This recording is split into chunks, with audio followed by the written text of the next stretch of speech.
Hello friends, मैं फिर से आ चुका हूं आप लोगों के लिए एक नए एपिसोड के साथ। तो हेलो गाइस, मैं हूं राज और आप लोग देख रहे हैं राज द स्टोरी। तो आज का वीडियो शुरू करने से पहले मैं आप लोगों को बता दूं, अगर आप लोग चैनल पर नए आए हो तो प्लीज़ चैनल को लाइक, सब्सक्राइब एंड कमेंट जरूर कर देना। तो शुरू करते हैं आज का स्टोरी, तब तक के लिए बाय बाय। CH-360 लातों के भूत। शौर्य अपने डायमेंशन में शाश्वती को नीलम से मिलाने ले आया था। पर जब वह यहाँ आया तो उसे पता चला कि माया ने कुछ खास जीवों को डायमेंशन में देखा था और उनकी खास रचना की वजह से वह उन्हें हरा नहीं पाई। जब माया वहां से वापस आकर शौर्य से सारी बात बताती है तो शौर्य उस जगह जाने का निर्णय ले लेता है। शौर्य ने जब वहां पहुंचकर देखा तो पाया कि इन विशेष जीवों की रचना बहुत ही अलग है। इन जीवों का सरदार या कहे लीडर एक चिंपांजी था और वह इस डायमेंशन के बाकी लोगों को भगाकर इस पर अपना स्वामित्व प्रस्थापित करना चाहता है। पर शौर्य ने उसके अरमानों पर पानी फेरते हुए उस चिंपांजी को उकसाया। शौर्य के उकसावे के कारण उस चिंपांजी ने शौर्य पर हमला करने की मुद्रा बना ली और वह शौर्य पर हमला करने के लिए आगे बढ़ गया। शौर्य ने उसके आते हुए लंबे डंडे के हमले को रोकने के लिए अपना हाथ आगे किया और उस डंडे को अपने हाथ से पकड़ लिया। पर जैसे ही शौर्य का हाथ उस डंडे के संपर्क में आया, शौर्य को असहनीय पीड़ा अपने हाथ में महसूस हुई, पर उसने फिर भी उस डंडे को पकड़ रखा था। शौर्य ने अपने दिमाग में सिस्टम से कहा, सिस्टम जल्द से जल्द पता करो कि ये जीव क्या है और उसकी शक्तियां इतनी अलग क्यों है। ये सुनकर सिस्ट ने तुरंत उस चिंपांजी और बाकी जानवरों को एक नज़र में स्कैन किया और उसका रिजल्ट शौर्य के सामने दिखाया। नाम अग्निज वानर। स्पष्टीकरण, इस दैवीय जीव का जन्म प्रकाश तत्व के अवशोषण की वजह से हुआ है। इसे हराने के लिए प्रकाश तत्व पर स्वामित्व होना जरूरी है। ये सुनकर शौर्य ने चिढ़कर कहा, सिस्टम क्या मेरा शरीर प्रकाश तत्व को साध सकता है क्या? इस पर सिस्टम ने एकदम ठंडी आवाज में कहा, अब ये भी क्या पूछने वाली बात होती है क्या? जिस वक्त तुम्हारा विवाह शाश्वती से हुआ है उसी समय से तुम्हारे शरीर में प्रकाश तत्व का संचार हो चुका है। तुम प्रकाश तत्व को भी उसी तरह से उपयोग में ला सकते हो जैसे तुम बाकी तत्वों को नियंत्रित करने की क्षमता रखते हो। ये सुनकर शौर्य ने अपनी आंखें छोटी की और फिर उस चिंपांजी को देखा और बोला, तो तुम इस वजह से इतने शक्तिशाली हो? अब मैं सारा मामला समझ गया हूँ। शौर्य उसके बाद उछलकर तुरंत थोड़ा पीछे हट गया और चिंपांजी को चिढ़ाते हुए देखने लगा। शौर्य की ऐसी नजरों को देखकर उस चिंपांजी को और अधिक गुस्सा आया और उसने शौर्य पर अब पूरी ताकत के साथ हमला कर दिया। शौर्य ने अपने शरीर के आसपास प्रकाश ऊर्जा का पतला आवरण बना लिया और आते हुए उस डंडे को हाथ से पकड़ लिया। उसके बाद शौर्य ने एक हल्का झटका दिया और उस डंडे को दो टुकड़ों में तोड़ दिया। उसके बाद शौर्य अपनी जगह पर बिल्कुल नहीं रुका और उस चिंपांजी को गले से पकड़ और उसे चांटे पर चांटे मरने लगा। इधर बाकी सभी जीव ये सब कुछ होते हुए चुपचाप देख रहे थे और मन ही मन उस चिंपांजी के लिए प्रार्थना कर रहे थे। पर उन्हें क्या पता था कि आज जो इसे पीटने आया है वो कोई आम जानवर नहीं था बल्कि इस आयाम का स्वामी था। शौर्य ने उस टूटे डंडे का एक टुकड़ा उठाया और फिर दे दनादन उस चिंपांजी को मारने लगा। शौर्य की मार इतनी खतरनाक थी कि उस चिंपांजी की चमड़ी उधेड़ना शुरू हो चुकी थी। शौर्य को इस बंदर पर गुस्सा आ रहा था क्योंकि इस वानर ने उसके ही आयाम में आकर उसे और उसके लोगों को ही यहाँ से भगाने के सपने देखे थे। शौर्य ने उस वानर के हर एक अंग को पीट पीट कर छिल दिया था। ये पिटाई जिन जानवरों ने वहां खड़े होकर देखी थी उनके अंदर जो भी इस आयाम पर कब्जा करने की इच्छा थी वह धुआं हो चुकी थी। शौर्य ने उसके बाद उस बंदर के सर पर हाथ रखा और उसके छोटे छोटे घुंघराले बालों को पकड़कर उठा लिया।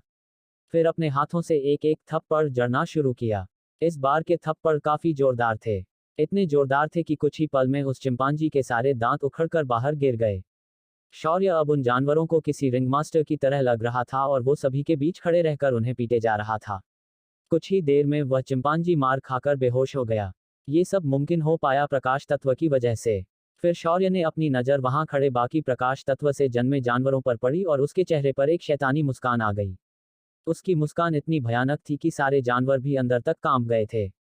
शौर्य ने छलांग मारकर एक तेंदुए की तरह दिखने वाले प्रकाशीय जानवर को पकड़ा और उसके कान को पकड़कर उसे उसी आधे डंडे से पीटने लगा। वह तेंदुआ किसी बिल्ले की तरह म्याऊं म्याऊं करने लगा पर शौर्य ने उसे बेहोश होने तक नहीं छोड़ा।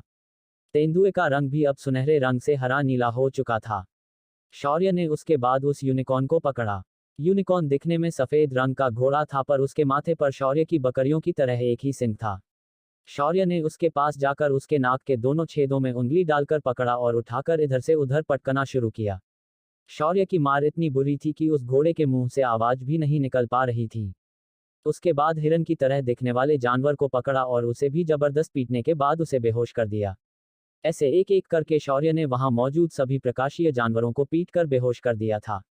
जब उन सभी की अच्छे से खरीद हुई तो शौर्य ने पानी से अपने दोनों हाथों को धो दिया और उस सिंहासन पर जाकर बैठ गया जहां पहले वह चिंपांजी बैठा था। कुछ देर बाद सभी जानवरों को होश आने लगा। माया, जिसने ये सब देख था, उसे अपनी आंखों पर यकीन नहीं हो रहा था कि शौर्य का इन जानवरों को काबू में करने का ये तरीका इतना कारगर होगा, क्योंकि उसने खुद देखा कि जैसे ही ये जानवर होश में आए सभी के सभी अपने घुटनों पर बैठे और शौर्य के सामने सिर झुकाए बैठ गए। देखने से ऐसे लग रहा था कि बच्चे अपने पिता के सामने बड़ी गलती करने के बाद बैठ गए हैं। शौर्य ने उसके बाद उन सभी से गहरी आवाज में कहा, कहते हैं कि सपने देखना अच्छी बात होती है, पर सपने भी ऐसे देखने चाहिए जिससे खुद का और दूसरों का फायदा होना चाहिए। लेकिन तुम लोगों ने मेरे गार्जियन को ही यहाँ से भगाने और उस पर हमला करने की कोशिश की। तुम लोग अपने विशेष शक्तियों के वाज से ये सोच बैठे थे कि तुम लोगों का कोई कुछ नहीं बिगाड़ सकता, पर तुम्हें, जैसा कि मैंने बताया था कि मैं इस आयाम का सर्वोच्च स्वामी हूँ। इस आयाम में रहने वाले हर जीव जंतु का जीवन और मृत्यु मैं ही तय कर सकता हूँ। शौर्य की आवाज बेहद सख्त और गंभीर लग रही थी। फिर शौर्य ने एक गहरी सांस लेकर उस चिंपांजी को देखकर कहा, तुम्हें ये पता होना चाहिए कि इस आयाम का विकास मेरी साधना के विस्तार के साथ ही होता है। और अगर तुम्हारा जन्म इस आयाम के अंदर होता है तो तुम्हें ये भी समझना चाहिए कि इस आयाम के स्वामी के प्रति तुम्हारी पूरी वफादारी और स्वामी निष्ठा होनी ही चाहिए। फिर शौर्य ने अपनी उंगली पर चाकू से कट लगाया और कहा, मुझे तुम जीवों पर अब कोई विश्वास नहीं है, इसीलिए मैं तुम सभी को अपने रक्त से बांध दूंगा। आज के बाद अगर तुमने सिर्फ सोचा कि तुम मुझे धोखा देने वाले हो तो तुम्हारे सिर के कई टुकड़े हो जाएंगे। इसके बाद शौर्य के उंगली से के सारी सुनहरे खून की बूंद निकल गई और हर एक प्रकाशीय जानवर के माथे में घुस गई। अगले ही पल सभी जानवरों के माथे पर रक्त बंधन का निशान दिखाई देने लगा। शौर्य ने फिर माया की ओर देखकर कहा, अब इन सालों को यहाँ से हमारे खेतों में ले जाओ और इन्हें इनकी विशेषता के अनुसार काम लगा दो। माया ने शौर्य के आदेश का तुरंत पालन किया और उन जानवरों को वह अपने साथ लेकर वहां से चली गई। रास्ते में उसने चिंपांजी से कहा, तुम्हें एक बात समझनी चाहिए थी कि वो इस आयाम के स्वामी है, तो तुम्हें उसके साथ बहस नहीं करनी चाहिए थी। चिंपांजी ने माया की बात को सुना और कुछ सोचकर बोला, अभिभावक माया, हमें क्षमा करे। हम शक्तियों के घमंड में खुद को श्रेष्ठ समझ बैठे। भविष्य में ऐसा कुछ नहीं होगा, इसकी मैं गवाही देता हूँ। ये सुनकर माया मुस्कुराई और उसने कहा, तुमने अगर पहले ही स्वामी को नाराज किए बिना उनसे हाथ मिलाया होता तो अब तक उनके रक्त के प्रभाव से तुम लोग और भी शक्तिशाली बन चुके होते, पर तुम ठहरे लातों के भूत, तो स्वामी ने भी तुम्हारे सारे भूत उतार दिए हैं। माया के मुंह से निकलने वाले खट्टे ताने उन जानवरों को चुभने लगे थे, पर वो कुछ भी नहीं कह सकते थे। शौर्य ने उन्हें रक्तबंध में बांध दिया था। इधर उन जानवरों के जाने के बाद शौर्य ने सुस्त से पूछा, वैसे सिस्टम, क्या तुम मुझे बता सकती हो कि ये प्रकाश तत्व से युक्त जानवर हमारे डायमेंशन में कैसे आए होंगे? इस पर सिस्टम ने कुछ सोचते हुए कहा, होस्ट, आपके दूसरे विवाह के पहले आपके पास सिर्फ कुछ ही तत्वों की शक्तियां थी और वही शक्तियां पहले भी इस आयाम के अंदर अपना अस्तित्व दिखा चुकी थी। जहां तक मेरा अंदाज है, मुझे लगता है जब आपका दूसरा विवाह हुआ तब आपको ये प्रकाश ऊर्जा तत्व प्राप्त हो गया था। अगर मैं गलत नहीं हूं तो ऐसा हो सकता है कि इसका आपके पत्नी शाश्वती से कोई ना कोई संबंध होगा। आपने खुद देखा था कि शाश्वती भी सिर्फ प्रकाशित ऊर्जा तत्व का ही अपसरण करती है। ये सुनकर शौर्य भी सोच में पड़ गया। फिर उसने कुछ सोचते हुए कहा, अगर ऐसी बात है तो फिर अद्विका से मुझे कोई तत्व ऊर्जा क्यों नहीं मिली? इस पर सिस्टम थोड़ा चुप हो गई, फिर कुछ सोचते हुए बोली, जहां तक मुझे पता है अद्विका ने अपना विशेष तत्व अभी तक चयन नहीं किया है, इसीलिए तुम्हें अभी तक उससे कोई नया तत्व नहीं मिला है। ये सुनकर शौर्य ने कहा, सिस्ट, अगर तुम जो कह रही हो अगर सही है तो मुझे लगता है जब अद्विका अपने अर्धदैवीय स्तर पर पहुंच जाएगी उस वक्त ही मुझे उसकी तत्व ऊर्जा से नए जीव इस आयाम में मिलेंगे। उस पर सिस्टम सिर्फ इतना ही कहा, हाँ मुझे भी ऐसा ही लगता है। पर मुझे एक बात समझ नहीं आई कि क्या तुम्हारी अगली हर एक पत्नी इसी तरह एक विशेष तत्व की स्वामिनी होगी? ये सवाल सुनकर शौर्य को अचानक याद आया कि उसे अष्टयोगिनियों से विवाह करना है और अष्ट तत्व सिद्धियां प्राप्त करनी है। इसका मतलब 8 तत्वों की सिद्धियां। उसके बाद शौर्य ने सिस्टम से अब ज्यादा सवाल नहीं पूछे और सीधा महल की ओर निकल आया। पर जब वह यहां पहुंचा तो उसने देखा कि नीलम महल की सीढ़ियों पर बैठकर शाश्वती के लंबे काले घने बालों की चोटी बना रही है और दोनों बड़े ही आनंद के साथ गप्पे लड़ा रही है। वहीं डायमेंशन की बाकी लड़कियों भी अभिमान की मां के सामने बैठकर अपने लिए बालों की अलग अलग हेयर स्टाइल में चोटियां बनवा रही थी। ऊपर से सारी लड़कियां थी तो जाहिर है कि इन लोगों में बिना किसी मुद्दे की भी बातें तो होनी ही थी। उनकी बातें कभी पृथ्वी के बारे में होती थी तो कभी समरलोक के बारे में तो कभी अचानक फसल, खाना और कपड़ों के बारे में होती थी। मुख्य विषय के बारे में तो कुछ भी पता नहीं चल रहा था। तभी नीलम की नज़र शौर्य पर पड़ी और उसने गुस्से से शौर्य को देखते हुए कहा, मैंने छोटी बहू से सुना है कि तुम उसे अपने भेड़ों के साथ चलकर यहाँ से वहाँ लेकर जा रहे हो। ऊपर से छोटी बहू को घर के काम बिल्कुल भी नहीं आते हैं। अगर इसे ये भी नहीं आया तो भविष्य में ये अपने बच्चों और तुम्हें कैसे संभाल पाएगी। तभी अभिमान की माँ बीच में ही बोल पड़ी, शौर्य बेटा, नीलम दीदी सही कह रही है। तुम्हारी ये पत्नी अद्विका से भी ज्यादा कमजोर है घर के कामों के मामले में। इसीलिए हम चाहते हैं कि इसे हम अच्छे से ट्रेनिंग दे और जब वह इस काम के लिए तैयार हो जाए तो तुम उसे अपने साथ लेकर चले जाना। शौर्य ने ये सुना तो वो कुछ बोलना चाहता था पर तभी शेरा वहां आया और बोला, चाची तुमने एकदम मस्त बात की। वैसे भी छोटी बहू को कुछ नहीं आता, हर बार खाना मुझे ही बनाना पड़ता है। अब तुम ही सोचो कोई कुत्ते के हाथ का खाना कैसे खा सकता है, पर क्या करे हमारी बहू को खाना बनाने नहीं आता, इसीलिए अपन जैसे बेचारे को गधा मजदूरी करनी पड़ती है। आप इस मुसीबत, मेरा मतलब है हमारी बहू को खाना बनाना, कपड़े धोना, पति की सेवा करना अच्छे से सिखा देना। जब ये फुली ट्रेन हो जाएगी तो शौर्य उसे वापस लेने आ जाएगा। शेरा ने बात तो बोल दी पर बात खत्म होते ही उसका गला सूखने लगा था और उसे एहसास हुआ कि दो खतरनाक आंखें उसे कच्चा चबाने के लिए घूर रही है। शेरा तुरंत वहां से भाग खड़ा हुआ और बोला, अपन वो नए जानवर देखकर आता है। ऐसा कहकर शेरा गायब हो गया। तभी सम्राट जो चुपचाप खड़ा था उसकी ओर शौर्य ने मदद की अपेक्षा से देखा, पर तभी नीलम ने सम्राट से पूछा, तुम क्या सोचते हो सम्राट। इस पर सम्राट ने थोड़ा विचार करने के बाद कहा, वैसे एक बात तो है, भाभी इस काल के तौर तरीकों से बिल्कुल अनजान है। वो हमारे साथ रही तो भी कोई फर्क नहीं पड़ेगा, पर क्या है ना कि 3 लड़के हैं और सिर्फ वो अकेली ही लड़की है, इसलिए मुझे अतिरिक्त काम करना पड़ता है। जैसे कि भाभी के लिए अलग से तंबू लगाकर देना और खाना बनाना, शिकार करना, ये सब तो वैसे भी हम ही कर लेते हैं। भाभी इनमें से कुछ भी नहीं कर पाती है। ऊपर से उनके खूबसूरती के जलवे तो अलग ही लेवल पर है। हमने कल ही तो पूरे साम्राज्य के युवा वारिसों को मार दिया, वो भी इसीलिए क्योंकि उनकी भाभी पर गलत नजर पड़ी थी। सम्राट ने अपनी बात खत्म की और वातावरण में बढ़ रही ठंडक को महसूस किया और वहां से भाग गया। शौर्य सिर्फ मन ही मन शेरा और सम्राट को गली देकर रह गया। अरे भाई, कौन पति अपनी नई नवेली दुल्हन को खुद से दूर रखना पसंद करेगा। पर शौर्य कुछ नहीं कर सकता था तो आखिर उसने हार मान ली और शाश्वत को यहीं छोड़कर वहां से वापस जाने का निर्णय उसने आखिर ले ही लिया। उसके बाद शाश्वती को शौर्य ने प्रकाशीय जीवों के बारे में सब कुछ समझाया और साथ ही सिस्टम और उसका अंदाजा भी शौर्य ने शाश्वती को बताया, जिस पर शाश्वती ने तुरंत हामी भरी और इन प्रकाशीय जीवों की जिम्मेदारी अपने हाथों में ले ली। शाश्वती को डायमेंशन के अंदर छोड़कर शौर्य, सम्राट और शेरा जब बाहर आए तो मध्य रात हो चुकी थी। इस वक्त शौर्य ने भेड़ों को भी डायमेंशन में ही छोड़ दिया था। इसका कारण बहुत ही आसान था, क्योंकि उसे अब यहाँ बाहर ही गहन साधना करनी थी और सहस्र विषाक्त सिद्धि को प्राप्त करना था। अब क्या होगी शौर्य की अगली चाल। क्या दिव्य गुरुकुल के लोगों ने आखिर हार मान ली थी। क्या साम्राज्य के दरबारी शौर्य को छोड़ देंगे। CH 361 घिर गया शौर्य। शौर्य ने भेड़ों और शाश्वती को डायमेंशन के अंदर ही छोड़ दिया था ताकि वो अब जब बाहर आएगा तो गहन साधना करने बैठ जाए। जब शौर्य बाहर आया तब मध्य रात्रि हो चुकी थी। शौर्य, सम्राट और शेरा ने जैसे ही बाहर कदम रखा उन्हें आसपास के वातावरण में कई लोगों के होने का एहसास हुआ। शौर्य जहां खड़ा था वो जगह अदृश्य सारणी से बनाई गई थी, जिस वजह से इसके अंदर कुछ भी देख पाना असंभव था। पर संगम साम्राज्य के दरबारियों के लिए शौर्य को ढूंढ पाना असंभव नहीं था। पहले तो किसी भी दरबारियों के सिपाही को शौर्य के ऊपर कोई धक नहीं था, पर जब से शौर्य नीलामी घर से बाहर आया था तभी से वहां आए विदेशी मेहमान एक गरिए को ढूंढ रहे थे। जब उन लोगों ने शौर्य की तस्वीरें बनाकर शहर के सिपाहियों को दिखाई तो कुछ दरबारियों के लोगों ने उन्हें पहचान लिया था। इसके बाद उन्हें शौर्य और उस गरिए के बीच का संबंध पता लगाने में कोई ज्यादा समय नहीं लगा।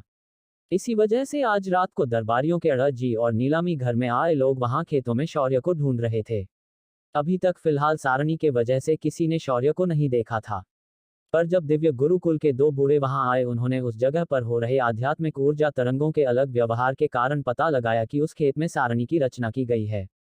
उन दोनों ने अपने कमर में लगे थैलियों से 2 चंदे के टुकड़े निकाले और उन्हें सारणी जहां बनाई गई है वहां चिपका दिया। अगले ही पल सारणी जिस ऊर्जा पर चल रही थी वह ऊर्जा उन टुकड़ों के अंदर समा गई और सारणी देखते ही देखते नष्ट हो गई। अंदर खड़े शौर्य, शेरा और सम्राट इसे होते हुए हाथ बांधकर देख रहे थे। जैसे ही सारणी नष्ट हो गई सभी को शौर्य और उसके साथी साफ साफ दिखाई दिए। उसे देखते ही सबसे पहले प्रधान के सिपाही चिल्लाए, मूर्ख, धोखेबाज, हत्यारे गरिए, तुझ पे हमारे साम्राज्य के युवा वारिसों के हत्या का आरोप है। इसके चलते साम्राज्य के मंत्रिमंडल के आदेशानुसार तुम्हें मृत्युदंड दिया जाता है। वो सिपाही आगे भी शौर्य को कुछ और बोलने की कोशिश करने वाला था, पर दिव्य गुरुकुल के लोग जिनका शौर्य और शेरा ने खींच खींच कर अपमान किया था, वो दोनों भी एक साथ एक स्वर में बोले, बच्चे, तुझे अगर मृत्युदंड मिला है तो जो भी वस्तुएं तुमने खरीदी है उसे हमारे हवाले कर दो।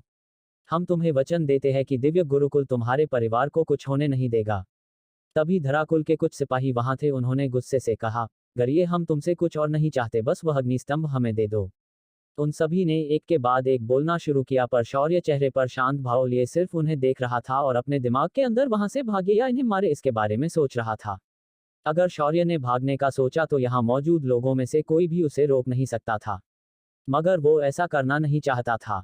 उसके अनुसार भागना कायरों का काम है, पर उसके परम आराध्य कहते थे कि समय और परिस्थिति के अनुसार युद्ध लड़ने का विचार करना चाहिए। आज ऐसी परिस्थिति थी कि अगर शौर्य यहाँ युद्ध लड़ने बैठ जाता है तो उसका कोई ज्यादा फायदा होने वाला नहीं था, पर उल्टा आसपास के खेत नष्ट हो जाते, जिस वजह से यहाँ के आम किसानों को इसका बेवजह नुकसान उठाना पड़ सकता है। वैसे भी जब शौर्य ने आते ही आसपास अपनी नजर दौड़ाई थी तो उसने देखा था कि कई फसलों को इन मूर्ख सिपाहियों ने नष्ट कर दिया था, और इसका शौर्य खुद को जिम्मेदार मानता था। शौर्य ने फिर शेरा और सम्राट के कंधों पर हाथ रखा और धीरे से बोला, तुम दोनों अलग अलग दिशा से यहाँ से निकल जाओ, बाकी का काम मैं खुद देख लूंगा। बस शौर्य के ऐसे कहते ही सम्राट बज्जली के तरंग में बदल गया और अपनी जगह से गायब हो गया। तभी वहां आए दिव्य गुरुकुल के एक बूढ़े ने तुरंत कहा, ये तो दामिनी कुल की तकनीक है, इनका दामिनी कुल से क्या संबंध है? भले दामिनी कुल अभी कमजोर हुआ हो, पर फिर भी उन्होंने जो अपनी पकड़ वहां प्रस्थापित की थी वो काफी थी इन लोगों को डराने के लिए। इसीलिए दामिनी कुल की भागने की तकनीक देखते ही दोनों बूढ़े थोड़े सकते में आ गए थे। इधर शेरा को किसी ने भी ध्यान में नहीं लिया था, और सभी के सामने शेरा ने बस थोड़ा भौंकने का नाटक किया और उसे सभी ने वहां से जाने दिया। शौर्य ने शेरा को ऐसे जाते हुए देखा तो मन ही मन कहा, जिसने ये सारा बखेड़ा खड़ा किया है उसे ये लोग इतनी आसानी से क्यों जाने दे रहे हैं? इससे ये सिद्ध होता है कि ये लोग अकल के अंधे और दिमाग के पैदल है। ऐसा सोचकर शौर्य ने अपना सिर नामे हिलाया और अपने हाथ ऊपर करके एक अंगड़ाई ली और उबासी देते हुए कहा, क्या यार, चैन से सोने भी नहीं देते तुम लोग? ये क्या समय है हमें पकड़ने का? एक काम करो, कल सुबह मुझे पकड़ने आ जाना, हम लोग बैठकर बात करेंगे। फिलहाल मेरा बिल्कुल भी मन नहीं है तुम लोगों के साथ लड़ने का। ये सुनकर वहां मौजूद लोगों का गुस्सा सातवें आसमान में चला गया और एक के बाद एक लोग बोलने लगे। तभी उन सभी को शांत करते हुए एक मध्यम आयु का आदमी आगे आया और बोला, तो वो तुम हो जिसने मेरे बेटे और मेरे पिता को मार दिया? उस आवाज को सुनते ही साम्राज्य के सिपाही तुरंत बगल में हट गए और सभी के सामने सुभान गुंटूर साम्राज्य का प्रधान अपनी मुट्ठियां को भींचकर लाल आंखों से शौर्य को देखते हुए खड़ा था। उसे देखकर शौर्य ने उसे चिढ़ाते हुए कहा, अरे चाचा, आपको कोई गलतफहमी हुई है। मैंने आपके पिता और बेटे को नहीं मारा था, वो खुद मेरे पास मारने के लिए आए थे। CH 362 स्टोरी में ट्विस्ट।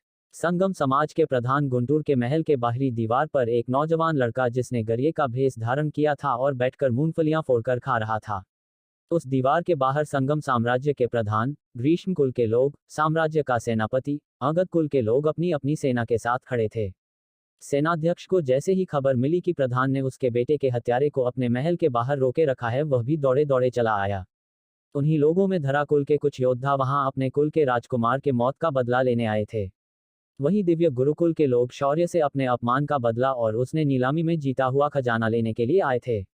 लेकिन इतने ताकतवर लोगों के होते हुए भी शौर्य आराम से दीवार पर बैठा था और इस बीच में बाहर खड़े लोगों को चिढ़ा रहा था।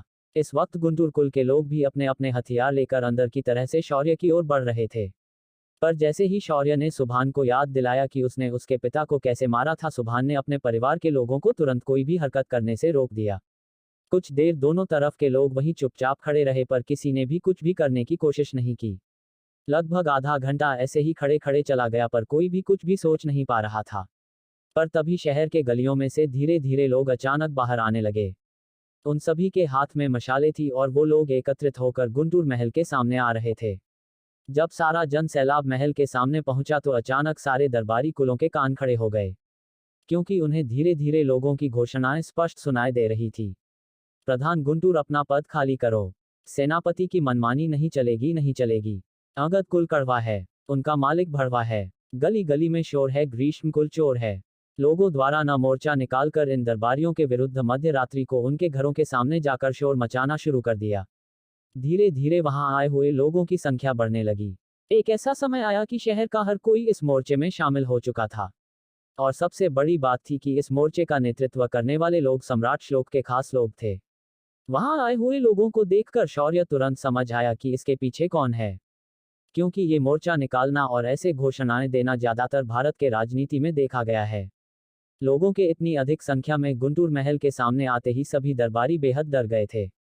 आखिर अचानक जो ट्विस्ट आया था वो तो उन्हें भी समझ नहीं आ रहा था। शौर्य ने इसी बात का फायदा उठाया और वह दीवार के ऊपर खड़ा हो गया और चिल्लाकर लोगों को बोलने लगा, देखो, आप अपनी आंखों से देखो कैसे ये तुम्हारे साम्राज्य के दरबारी मुझ मासूम को अपने रास्ते से हटाने के लिए अपनी शक्तियों का गलत उपयोग कर रहे हैं। ऊपर से ये लोग मुझ अकेले को पकड़ने के लिए कैसे अपने साथ बाहरी लोगों की मदद लेकर यहाँ आए हैं। हे भगवान, ये घोर अन्याय है। इससे यही सिद्ध होता है कि आपके साम्राज्य का कारोबार आप लोगों ने गलत लोगों के हाथ में दिया है। शौर्य का ऐसा भावनिक आवाहन सुनकर वहां आई हुई आम जनता और भी अधिक क्रोधित हो गई। उन्होंने और भी जोर जोर से चिल्लाना शुरू कर दिया। आखिर परेशान होकर सुभान और सेनाध्यक्ष ने अपने लोगों को आदेश देकर वहां आए हुए लोगों को खदेड़कर भगाने कह दिया। जैसे ही इनकी सेनाएं आम लोगों की तरफ बढ़ने लगे, शौर्य ने जब उन्हें आम लोगों की तरफ बढ़ते हुए देखा तो उसने दीवार पर बैठे बैठे कहा, बेशर्मी की भी हद होती है। शर्म करो संगम साम्राज्य के दरबारियों, तुम जैसे दोगले लोग मैंने आज तक नहीं देखे। तुम आज ये भी भूल गए कि तुम्हारे सामने कोई सेना नहीं, सिर्फ आम लोग खड़े हैं और आज वो लोग सच बोल रहे हैं, पर तुम लोग बेशर्मों की तरह उनका मुंह अपने बल से बंद करना चाहते हो। फिर शौर्य ने उन सभी को देखकर नीचे की ओर थूका और बोला, अरे तुम लोगों को ये नहीं दिख रहा कि सारे आंदोलनकर्ता तुम्हारे सामने निशस्त्र खड़े हैं, फिर भी तुम उनके खिलाफ कार्यवाही कर रहे हो। क्या गलत कहा उन्होंने? तुम सभी की हरकतें हैं ही ऐसी कि तुम्हारे खिलाफ आज नहीं तो कल ऐसी आवाज उठानी ही थी। फिर शौर्य ने एक कुटिल मुस्कान के साथ कहा, यहाँ आए लोगों को देखकर मुझे लगता है कि वो लोग अपने पद को संभालने लायक नहीं हो। मैं चाहे कि तुम लोग बिना किसी परेशानी के अपने अपने दायित्व को अभी के अभी छोड़ दो और अपनी जगहों पर जनता द्वारा नियुक्त व्यक्ति को उनका नेता बनने दो। शौर्य की बात पर अंगद कुल के कुलप्रमुख ने दांत पीसते हुए कहा, चाहे कुछ भी हो जाए हम ऐसा नहीं करेंगे। स्वयं भगवान ने हमें इन आम लोगों से अलग बनाया है। उसकी बात सुनकर शौर्य ने उस पर तंज कसते हुए कहा, अच्छा तो बता, तेरे पास उनसे क्या अलग है? क्या तुझे 2 सिंग उन लोगों से ज्यादा मिले हैं, या तुझे 5 पैर मिले हैं, या फिर तेरे पास कुछ कम है जो उनके पास है? शौर्य की बात सुनकर अंगद कुल के प्रमुख का चेहरा लाल हो गया। तभी शौर्य ने आगे कहा, वैसे तुझे पता है कि तुझे किस भगवान ने बनाया है? मैं तेरे साथ शर्त लगाता हूं कि तेरा भगवान भी अगर मेरे सामने आया तो भी वो यही कहेगा कि उसने सभी को एक जैसा बनाया है। शौर्य ने उनके सामने खड़े होकर सृष्टि के रचिता ब्रह्मदेव को ही सीधा चुनौती दे दी। ये देखकर वहां खड़े किसी ने भी उसकी बात को काटने की कोशिश नहीं की। तभी सेनाध्यक्ष गुस्से से बोला, मुझे अच्छे से पता है कि तू जानबूझकर इन आम लोगों का उपयोग करके हमें गुमराह कर रहा है। अगर एक बाप की औलाद है तो सामने आ और मुझसे मुकाबला कर। मुझे अपने बेटे की मृत्यु का प्रतिशोध लेना है। उद्धरण चिन्ह। ये सुनकर शौर्य हंसने लगा और बोला, शर्म आनी चाहिए तुम्हें सेनाध्यक्ष कटारिया, एक स्वर्ग स्तर के योद्धा होकर मुझ जैसे आम इंसान के साथ लड़ने की बात कर रहे हो। और रही बात तुम्हारे बेटे की मौत की, तो वो उसका अपना निर्णय था। उसे मारने की इच्छा थी और मैंने वो पूरी की, बाकी कुछ नहीं। शौर्य ने सेनाध्यक्ष का भी मुंह बंद कर दिया था। तभी दिव्य गुरुकुल के आचार्य मेरू और सुमेरु, जो दोनों एक जैसे दिखते थे क्योंकि वो दोनों जुड़वा थे, उन्होंने कहा, बालक, ये जो तुम कर रहे हो ये हमारे दिव्य गुरुकुल की विडंबना है। अगर तुम अपनी माफी मांगते हो और उन स्तंभों और बाकी मूल्य वस्तुओं को हमें दे देते हो तो हम तुम्हें माफ कर देंगे। उनकी बात सुनकर शौर्य ने बड़े ही बदतमीजी से उनसे कहा, क्यों बेबूदों, तुम्हें भी तो शर्म आनी चाहिए। तुम्हारी ऐसी नीच हरकत से तुम खुद अपने गुरुकुल का नाम खराब कर रहे हो। मुझे तो अब शंका हो रही है कि ये तुम्हारा गुरुकुल सच में इतना शक्तिशाली और सत्य के मार्ग पर चलने वाला है, या फिर सत्य के इस मुखौटे के पीछे तुम सभी दानवों के काम तो नहीं कर रहे हो ना। शौर्य ने अंत में उन पर ही इल्जाम लगाया और उनके गुरुकुल की प्रतिमा पर सवाल खड़ा कर दिया। तभी भीड़ से आवाज आई, मुझे भी ऐसा ही लग रहा है। मुझे तो लगता है कि ये लोग कहीं बहरूपिया तो नहीं है ना, जो दिव्य गुरुकुल का नाम लेकर आम लोगों को लूटने आते हैं। तभी दूसरे आदमी ने कहा, बेशर्मी की भी हद होती है दिव्य गुरुकुल वालों। तभी एक आदमी ने चिल्लाकर कहा, यहाँ खड़े रहकर हमारा काम नहीं होगा, हमें सम्राट से मिलना चाहिए, अब वही हमारे लिए न्याय दिला पाएंगे। उस आदमी की बात को कई लोगों ने उसके बाद बार बार दोहराया। आखिर जब सभी लोग सम्राट के यहाँ होने की बात कह रहे थे, तभी असमान से सुनहरे कपड़े पहने हुए संगम साम्राज्य का सम्राट श्लोक हवा से नीचे उतरा। उसने आते चारों तरफ नजरें घुमाई और आखिर में उसने प्रधान सुभान को देखा। तभी श्लोक ने थोड़ा आवाज में नरमी लाते हुए कहा, प्रधानमंत्री जी, आखिर ये मैं क्या सुन रहा हूँ? आप एक आम आदमी को ऐसे कैसे शिक्षा देने के लिए यहाँ आ गए हैं? ये सुनकर सुभान ने अपने दांत पिसे और कहा, सम्राट, आपको समझना चाहिए कि यहाँ क्या हुआ है और क्या होने वाला है। पहली बात तो ये कि इस लड़के ने मेरे बेटे और आपके मित्र की हत्या की है। मैं चाहता हूँ कि आंख के बदले आंख की तहत मुझे ये लड़का भी अभी के अभी मरा हुआ चाहिए। सुभान ने पूरे आत्मविश्वास के साथ ये सब कहा, पर तभी शौर्य ने लंबी उबासी भरी और बोला, मुझे खेद है प्रधान कि तू अपना प्रतिशोध नहीं पूरा कर पाएगा, पर हाँ, मैं तुम्हें वचन देता हूं कि तुम बाप बेटों को एक दूसरे से ज्यादा दूर रहने की जरूरत नहीं पड़ेगी। ऐसा कहकर शौर्य ने चुटकी बजाई और अगले ही पल समय रुक गया। शौर्य आराम से नीचे उतरा और फिर आराम से चलते हुए वह प्रधान सुभान के पास आया। फिर शौर्य ने अपनी तलवार निकाली और उसने फिर सुभान के गर्दन पर रखा और बोला, तुझे अपने कर्मों के बारे में सोचना चाहिए प्रधान सुभान गुंटूर। ऐसा कहकर शौर्य ने अपनी तलवार को उसके गले पर फेर दिया है। तलवार ने अपना काम कर दिया था। सुभान की गर्दन कब की कर चुकी थी। शौर्य उसके बाद वापस अपनी जगह पर जाकर बैठ गया। उसने उसके बाद अपनी चुटकी बजाई। अगले ही पल हर कोई सुभान की ओर देख रहा था। तभी सेनाध्यक्ष ने देखा कि इतनी देर से बोल रहा सुभान अचानक शांत हो चुका है। जब उसने ध्यान से देखने की कोशिश की तो उसने देखा कि सुभान की गर्दन धीरे धीरे लाल रंग से घिर रही थी और अगले ही पल उसका सिर लुढ़क कर नीचे गिर गया। ये नज़ारा इतना डरावना था कि उसे देखकर हर कोई 2 कदम पीछे हट गया। प्रधान के मरते ही शौर्य ने सेनाध्यक्ष कटारिया को देखा। फिर उसने उसे अपनी आंखों से पूछा, क्या हुआ सेनाध्यक्ष, आपको इस बात का अनुभव लेना है? शौर्य की बात सुनकर सेनाध्यक्ष को यह समझ नहीं आ रहा था कि शौर्य ने इन सब के बीच कब प्रधान को मारा और वो मरा कैसे। पर तभी उसे किसी चीज का एहसास हुआ और उसका शरीर पसीने से ठंडा पड़ गया। उसने अपनी थूंद को निगला और सूखे पड़े गले को गिला किया। उसने थरथराते हुए कुछ कहना चाहा, पर तभी आचार्य मेरू बोला, तुम्हारे पास सिद्धि है। ये सुनकर शौर्य ने घूर कर मेरू को देखा और बोला, ये सिद्धि नहीं बुड्ढे, और वैसे भी तेरी औकात नहीं है इसके बारे में जानने की। उद्धरण चिन्ह। ये सुनकर आचार्य मेरू का फिर एक बार चेहरा लाल हो गया। उसने गुस्से से मुट्ठी भींच ली, पर आचार्य सुमेरु के सब्र का बांध टूट गया था। उसने अपने अर्धदैवीय स्तर की शक्तियों का संचार किया और शौर्य पर हमला करने आगे बढ़ा। पर जैसे ही वह सारणी के पास पहुंचा तो पाया कि सारणी से दीवार की निर्मित जो पहले हुई थी वह गायब हो चुकी है, और ये जानकर आचार्य सुमेरु का चेहरा खिल गया। पर अगले ही पल उसका मुंह अजीब तरह से मुड़ने लगा और उसका शरीर थरथर कांपने लगा। अगले ही पल वह अपने घुटनों पर बैठ गया। तभी शौर्य ने श्लोक की ओर देखकर कहा, संगम सम्राट, आप आज इस बात के साक्षी है कि इस बुड्ढे ने मुझ पर हमला किया था, पर आधे रास्ते पहुंचने के बाद उसकी ये अवश्य हो गई। इसका यही अर्थ है कि ये अपनी बीमारी के चलते खुद मारा गया है। शौर्य ने ऐसा कहा और आचार्य मेरू को देखकर कहा, अरे बुड्ढे, तू नहीं जाएगा तेरे भाई के साथ? अब अकेला रहकर तू क्या करेगा? शौर्य की बातें सुमेरु को किसी सुई की तरह चुभ रही थी, पर दिल उसने अपने भाई को बचाने के बारे में सोचा। पर जैसे ही सुमेरु अपने भाई के पास पहुंचा वह भी उसी तरह बेहोश हो गया जैसे उसका भाई बेहोश हो गया था। शौर्य ने दीवार पर बैठकर एक और बार अपना सिर हिलाया। इधर आचार्य मेरू और सुमेरु धीरे धीरे दर्द के अघोष में जाने लगे थे। कुछ देर बाद दोनों ने आखिरी सांस से ली और दोनों मारे गए। हर तरफ शांति फैल गई। दिव्य गुरुकुल के 2 आचार्य सभी के सामने अजीब सी बीमारी के कारण मारे गए थे। यहाँ मौजूद कोई भी नहीं जान पा रहा था कि शौर्य ने उनके साथ क्या किया था, पर यहाँ सिर्फ सिस्टम ही थी जिसे असल में पता था कि शौर्य ने क्या किया था। शौर्य ने सारणी के पहले चरण के बाद ही तुरंत एक और घेरा बनाया था और इस चरण में शेरा ने एक अजीब सा जहर डाल रखा था। ये जहर पहला चरण नष्ट होते ही तुरंत अपने आप सक्रिय होने वाला था। इसका असर सबसे खतरनाक था। ये जहर साधक की मणिपुर कुंडली को सीधा नष्ट करके उसे बांध देता था, और जब ये जहर शरीर में घुल जाता था इस बात की किसी को जानकारी नहीं होती थी। दोनों आचार्यों के मरने के बाद शौर्य के चेहरे पर एक खतरनाक मुस्कान आ गई। फिर उसने वहां खड़े लोगों को देखना शुरू किया और मन ही मन सोचना शुरू किया कि अब क्या किया जाए।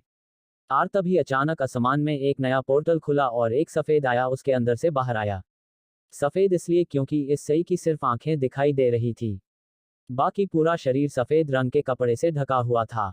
पर शौर्य कुछ समझ पता उस साय ने जमीन पर उतरकर हाथ उठाया और मंत्र बुदबुदाए। अगले ही पल सम्राट श्लोक को छोड़कर बाकी सभी लोग अचानक लाल कणों में बदलने लगे, और अगले ही पल वहां मौजूद सभी लोग हवा में गायब हो गए। शौर्य और श्लोक इस घटना को आंखें फाड़कर देखे जा रहे थे।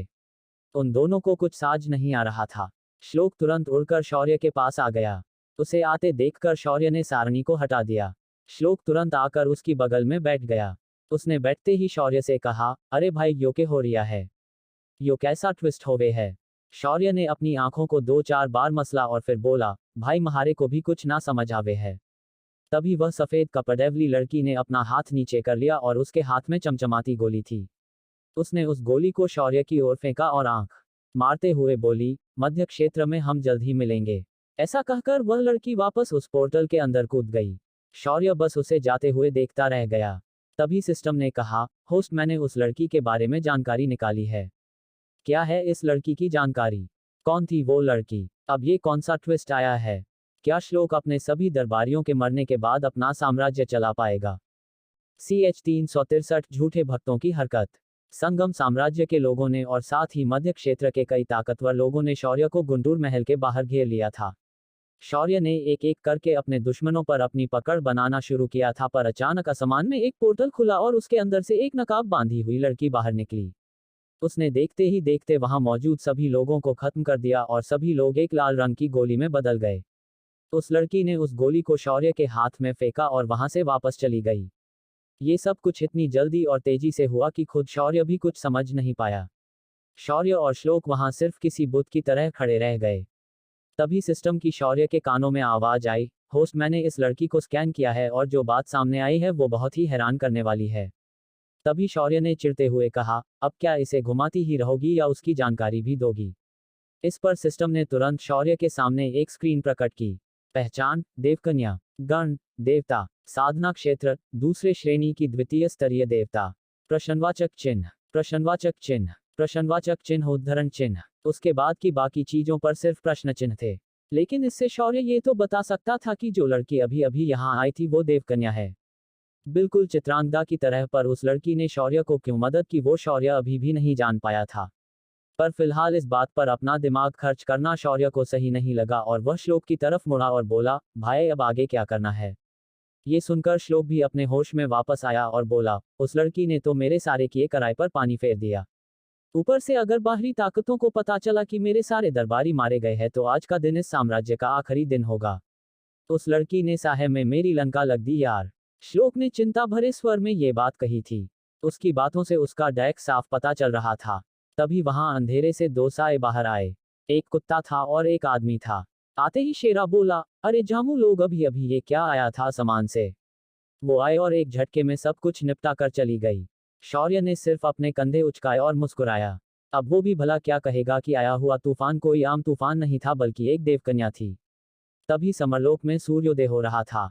आज की रात शौर्य के लिए बहुत ही ज्यादा उथल पुथल भरी थी। वहां खड़े शहर के आम लोग भी अब चुपचाप अपने अपने घरों की तरफ जा रहे थे। जब सुबह हुई तो पूरे राजधानी में ये खबर फैली थी कि साम्राज्य के सभी ताकतवर मंत्रियों को किसी ने मार दिया है। ये खबर उससे पहले वाली खबर से भी ज्यादा हैरानी वाली थी। पर आज साम्राज्य के आम लोगों के घरों में दिवाली मनाई जा रही थी। घरों घरों में मिठाई बनाई गई और लोगों ने इसे त्योहार की तरह मनाया। इधर शौर्य ने श्लोक को मदद करने के लिए कहा, मुझे लगता है कि तुम्हें नए मंत्री परिषद का निर्माण करना चाहिए। साथ ही तुम्हें साम्राज्य के अंदर साधना करने के लिए गुरुकुलों को प्रोत्साहन देना चाहिए। यहाँ रहने वाले आम लोगों में भी उच्च साधना क्षमता है, फिर वह मानव हो या अर्ध मानव हो। बस उन्हें उचित मार्गदर्शन की जरूरत है। शौर्य की बात सुनकर श्लोक सोच में पड़ गया। फिर उसने कुछ सोचते हुए कहा, लेकिन उसके लिए मुझे नया कानून बनाना पड़ेगा। शौर्य ने हंसते हुए कहा, अरे भाई तो बनाओ ना, तुम्हें किसने रोका है? अपने सलाहकार को बुलाओ और कानून बनाना शुरू कर दो। ये सुनकर श्लोक बोला, हाँ भाई वो सब तो ठीक है, पर हर कानून को बनने के लिए आधे से ज्यादा मंत्रिपरिषद की मंजूरी चाहिए। पर मेरे तो सारे खास मंत्री तुमने और उस बवंडर ने खत्म कर दिए हैं। उसकी बात पर शौर्य ने अपनी मूंछों को मोड़ते हुए कहा, तो क्या हुआ? मंत्री नहीं है मतलब अब जो रहा बोलेगा वही कानून होगा, क्योंकि अब अंतिम शक्तियां तुम्हारे हाथों में केंद्रित हो चुकी है। शौर्य की बात सुनकर अचानक श्लोक को एहसास हुआ और उसने खुशी से उछलते हुए अपने व्यक्तिगत सलाहकार को अपने कक्ष में बुलाया और नए कानून पारित करने का आदेश दे दिया। दोपहर तक सम्राट का आदेश पूरे साम्राज्य के कोने कोने में पहुंचाया गया। आज के बाद सम्राट का पद स्थायी बन जाएगा और मंत्रिमंडल के मंत्रियों का चुनाव लोगों में से किया जाएगा। जनसंख्या के आधार पर साम्राज्य के क्षेत्रों का गठन किया जाएगा और जिन्हें लोग अपना मत देंगे वही नेता चुनकर 5 साल के लिए सम्राट के साथ मंत्री पद पर विराज होंगे। उसके साथ ही कुछ नए आदेश भी लोगों के लिए पारित किए गए। सबसे महत्वपूर्ण था कि मुफ्त शिक्षा का कानून जीसा के अंतर्गत साम्राज्य के कोने कोने में विद्यालयों की स्थापना की जाएगी और वहां बच्चों को सामान्य ज्ञान, विज्ञान, भाषा और गणित के ज्ञान के साथ साथ उन्हें साधना करने का ज्ञान भी दिया जाएगा। साथ ही साम्राज्य इन विद्यालयों का पूरा खर्चा उठाएगा और अति प्रतिभाशाली छात्रों को साम्राज्य विशेष शिक्षा नीति के तहत युद्धकला का ज्ञान देगी। इन सुधार कानूनों के चलते अगले 10 सालों में इस साम्राज्य को सर्वशक्तिशाली साम्राज्य होने से कोई नहीं रोक सकता था। साथ ही साम्राज्य ने यहाँ रहने वाले लोगों का पंजीकरण करवाकर उनके लिए पहचान पत्र बनाना शुरू किया। ये एक तरह से आधार कार्ड कैंपेन था। इसके लिए शौर्य ने श्लोक को छपाई यंत्र का ज्ञान दिया, जो पहले ही श्लोक के पास था, पर सिलिकॉन चिप्स के अभाव के चलते श्लोक कोई भी उपकरण बना नहीं सकता था। पर जब शौर्य ने श्लोक को उसके पर्यायी धातुओं के बारे में बताया, उसकी आंखें चमक गई। शौर्य की मदद से अगले एक हफ्ते में साम्राज्य के अंदर उथल पुथल मच गई। दूर महासागर के पार लाखों किलोमीटर दूर मध्य क्षेत्र में घने वनों से घिरे पहाड़ी पर एक विशालकाय सभागृह में कुछ सफेद कपड़े पहने लोग वहां बैठे हुए थे। उन सभी के सामने बीचों बीच एक बूढ़ा आदमी था और उसके दोनों बगल में कुछ और लोग भी मौजूद थे। उस बुढ़े ने अपने सामने खड़े लोगों को देखकर गुस्से से कहा, मेरू और सुमेरु की हत्या हो चुकी है और अभी तक उन्हें किसने मारा इसकी कोई खबर हमारे पास नहीं आई है। चाहे कुछ भी हो जाए, उनके कातिल को सजा मिलकर ही रहेगी। अभी के अभी हमारे दैवीय स्तर के योद्धाओं को उनकी खोज पर जाने के आदेश पारित करो। चाहे कुछ भी हो जाए, मुझे उन दोनों का कातिल जिंदा या मुर्दा मेरे सामने चाहिए। ये सुनकर वहां खड़े लोगों ने तुरंत अपने सिर हाँ में हिलाए और सभी लोग तुरंत अपनी जगह से गायब हो गए। उनके जाते ही उस बूढ़े ने अपने पीछे बने एक तेलचित्र की ओर देखा, जिसके अंदर लाल कपड़े पहनी लड़की खड़ी थी। उस लड़की की खूबसूरती आंखों को लुभा रही थी। उसके चेहरे का ठंडापन देखने वाले की अंग अंग को जलने की ताकत रखता था। उस बूढ़े ने उस चित्र पर हाथ फेरा और कहा, बिटिया रानी, और कुछ समय मैं तुम्हें खुद उस कैद से आजाद करवाऊंगा। इधर धराकुल के महल के अंदर एक मध्यम उम्र का आदमी, जिसके बाल लगभग सफेद हो चुके थे, वो हाथ में जो वस्तु आए उसे तोड़े जा रहा था और साथ ही इस बीच में आसपास की दीवारों को अपने मुक्कों से मार मार कर उन्हें तोड़ भी रहा था। उसके सामने कई सारे लोग अपने घुटनों पर बैठे थे। उस आदमी ने सामने बैठे लोगों में से एक को गर्दन पकड़कर उठाया और चिल्लाते हुए कहा गया था वो जो उसके साथ ये हादसा हुआ। उसकी बात सुनकर उस आदमी ने कुछ कहने के लिए मुंह खोला, पर उसकी गर्दन पर बनी पकड़ काफी ज्यादा शक्तिशाली थी, जिस वजह से वह कुछ भी बोल नहीं पा रहा था। और कुछ ही देर में उस आदमी की सांसें पूरी तरह थम गई। जैसे ही उस सफेद बालों वाले आदमी को महसूस हुआ कि ये आदमी मर चुका है, तो उसने उसे फेंक दिया और अगले आदमी की ओर देखा। उसकी सिर्फ नजरों को देखकर ही सामने बैठा आदमी किसी तोते की तरह बोलने लगा, बड़े मालिक, युवा मालिक संगम साम्राज्य में नीलामी के लिए गए थे। उन्हें खबर मिली थी कि अग्निकुल का वह अग्नि स्तंभ वहां नीलामी के लिए लाया गया है, तो उन्होंने खुद वहां जाकर उसे प्राप्त करने की कोशिश की थी।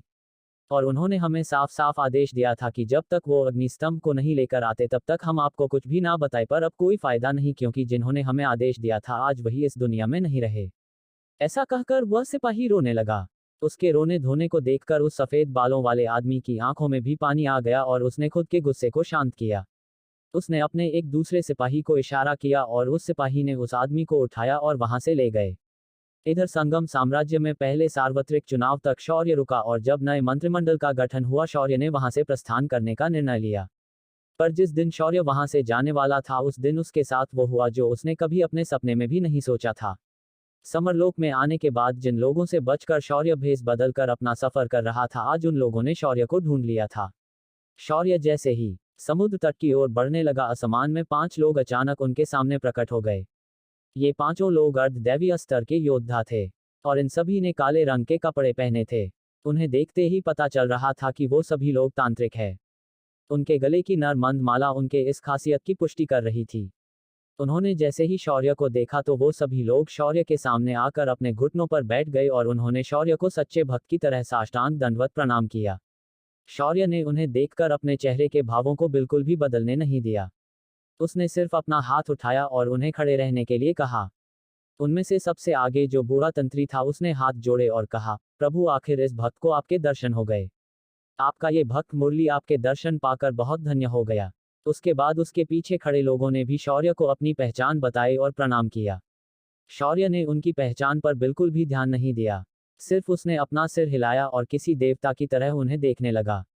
इस वक्त शौर्य के चेहरे के भाव बिल्कुल किसी शांत समुद्र की तरह थे। उनकी गहराई का किसी को कोई भी अंदाजा नहीं था। शौर्य ने बड़े ही शांति से उसके बाद उनसे कहा, मुझे पता है कि तुम किस हेतु से मेरे पास आए हो, पर मैं आपको बता दूं कि इस भैरव की सिद्धियां प्राप्त करना मुश्किल ही नहीं नामुमकिन है। शौर्य की आवाज बेहद ही रुखी और सख्त लग रही थी। मगर इसे सुनकर सबसे आगे बैठा मुरली हंसने लगा और बोला, हमें पता था कि तुम यही कहोगे, पर कोई बात नहीं भगवान, हमारे पास ऐसा कुछ है जिसे देखकर आप खुद हमें आपकी सिद्धियां दे दोगे। ये सुनकर शौर्य की भौहें सिकुड़ गई, पर शौर्य के बदले भावों को देखने की बजाय मुरली ने अपने झोली में हाथ डाला और थोड़ी भभूत निकलकर बगल में फेंक दिया। जैसे ही भभूत का धुआं खादिम हो गया, शौर्य ने अपने सामने 3 लोगों को देखा। पहली थी उसके मां की गुरु गागी, सुगंधा और अभिमान। उन तीनों को देखकर शौर्य जितना हैरान था उतना ही ज्यादा परेश और गुस्सा था। अगर सुगंधा इस वक्त इस तांत्रिक के हाथों में है तो इसका स्पष्ट मतलब है कि उसके अग्निकुल के बाकी लोग इस वक्त सुरक्षित नहीं है। शौर्य की मुठ्ठियां भींच गई और उसने अपना एक कदम आगे बढ़ाया, पर तभी मुरली बोल पड़ा, स्वामी ऐसी गलती मत करना। अगर आपको उनका जीवन प्रिय है तो तुरंत मेरी बात मानो और मुझे अपनी सिद्धियां दे दो। मुरली की बात सुनकर शौर्य ने तुरंत खुद को एक ऐसे ब्रह्म संकट में पाया कि जिससे बाहर निकलने का एक ही रास्ता है, और वो है अपनी सिद्धियां सीधे इस मुरली को दे देना। इधर सम्राट और शेरा भी थोड़े सख्ते में आ चुके थे। उन्होंने भी खुद को इस परिस्थिति में सतर्क कर लिया। पर तभी शौर्य को याद आया कि उसने जब से साधना शुरू की है उसने कोई सिद्धि प्राप्त भी की है तो वो सिर्फ खुद के लिए प्राप्त की है, किसी को देने के लिए की ही नहीं, और उसके पास सिद्धि दान करने को क्षमता है ही नहीं। उसने अपने इस सवाल की पुष्टि करने के लिए सुसर से पूछा, सिस्टम, क्या ये संभव है कि मैं अपनी सिद्धियां इन्हें से सकता हूं? इस पर सिस्टम कुछ देर चुप रह, फिर उसने बिना कुछ कहे शौर्य के सामने स्क्रीन प्रकट की।